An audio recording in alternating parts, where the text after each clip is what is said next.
Aimee, it's great to have you here. You are a what, 8-year survivor? 8 years this month, yes. This month, it's amazing. We never forget the month that we were I know the exact date. Oh, now, the thing with you, though, is that exact date came when you were only 30 years old. Yes. And you're not having mammograms then. No.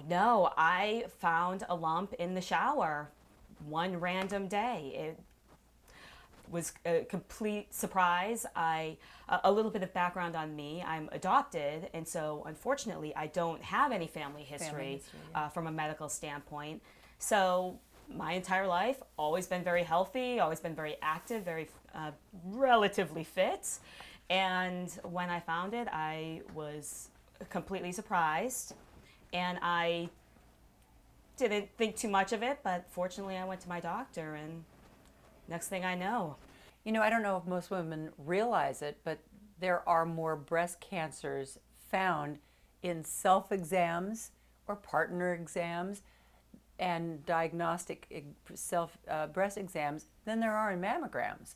So it's so important to do these self-exams. And when people hear someone like you that, you know, I mean, at your age, you weren't really expecting it. You weren't really looking for it. So if you weren't doing that exam in the shower, I mean, God forbid. I know. And, you know, at that age, I wasn't super diligent about doing it every month, but I would do it occasionally just to make sure everything was feeling normal.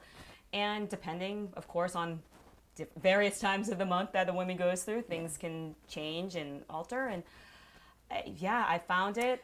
So did you think it was just like, you know, part of the menstrual cycle, or did you go right away? I actually, when I found it, it was right around the time of my period. And so I didn't think too much about it, but I acknowledged that it was there and thought, okay, let me check again in a few weeks. And lo and behold, a few weeks later, it was still there. So I went to the doctor, fortunately.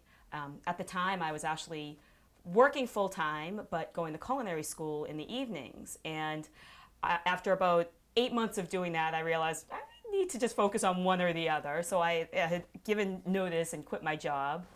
And 2 weeks later, I was diagnosed. But you were also pretty newly married. You'd only been married for, I don't even know, 2 years or so. Yeah. What is that like? I mean, a 30-year-old is like just starting their life and starting your marriage and... Yeah, I had been married for about just under 2 years. Everything was going great. I was trying to figure out if I wanted to do this big career change because I was doing this culinary education. And it all of a sudden life just took a complete wrong turn. And next thing I know, we're spending our days and weeks in hospital rooms and meeting with doctors and trying to learn an entirely new language because, you know, no one in my family has ever had cancer. No one that I was really close with had ever had it. So. And I remember reading in your letter that when you heard you had cancer, before you found out any of the details, you of course went right online. Of course, to research it. And you say that you got so overwhelmed with the deep and scary rabbit hole that it was taking you down. By the time my husband came home from work, I was an inconsolable mess. Lesson learned, don't go online to do research before you even understand what you're diagnosed with. Yeah, it was the darkest few hours of the entire experience. Wow. Because, as I mentioned, I didn't really deal with cancer in even like family members or friends family. Like, it just wasn't something I'd ever dealt with. And so all I really knew about cancer was it was scary and usually required chemo.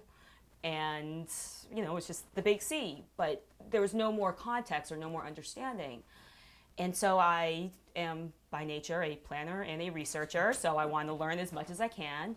So I went online after I got the call from the doctor, and it's just, there are so many different things and components, and until you have your full diagnosis of understanding what specific cancer you have, it's scary already. Yeah. But then you start reading statistics, and it is downright terrifying.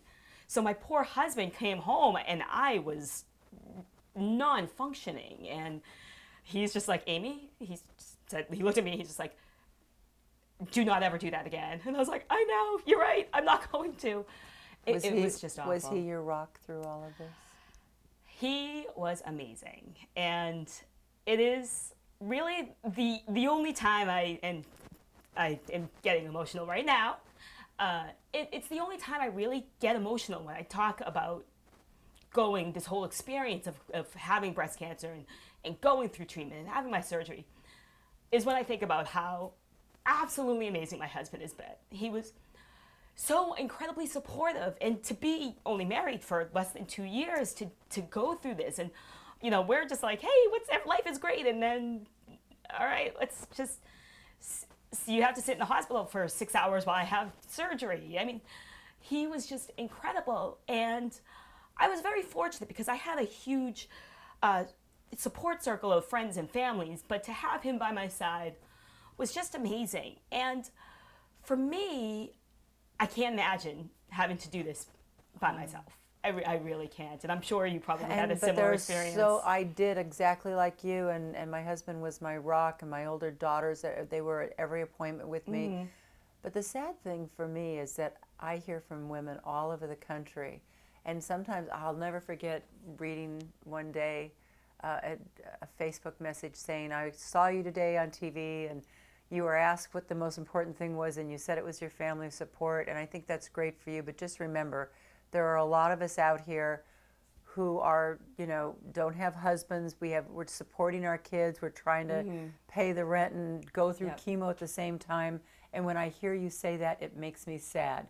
I just sat there for like 15 minutes with like tears coming down my face. And it really it balanced me out. Yeah, absolutely. And Absolutely. it makes you want to go out and be a warrior. It's probably those are the things that inspired me, just to do things like you're doing, to go out and help those women that need food on the table, that just don't feel like cooking that night. Absolutely, absolutely.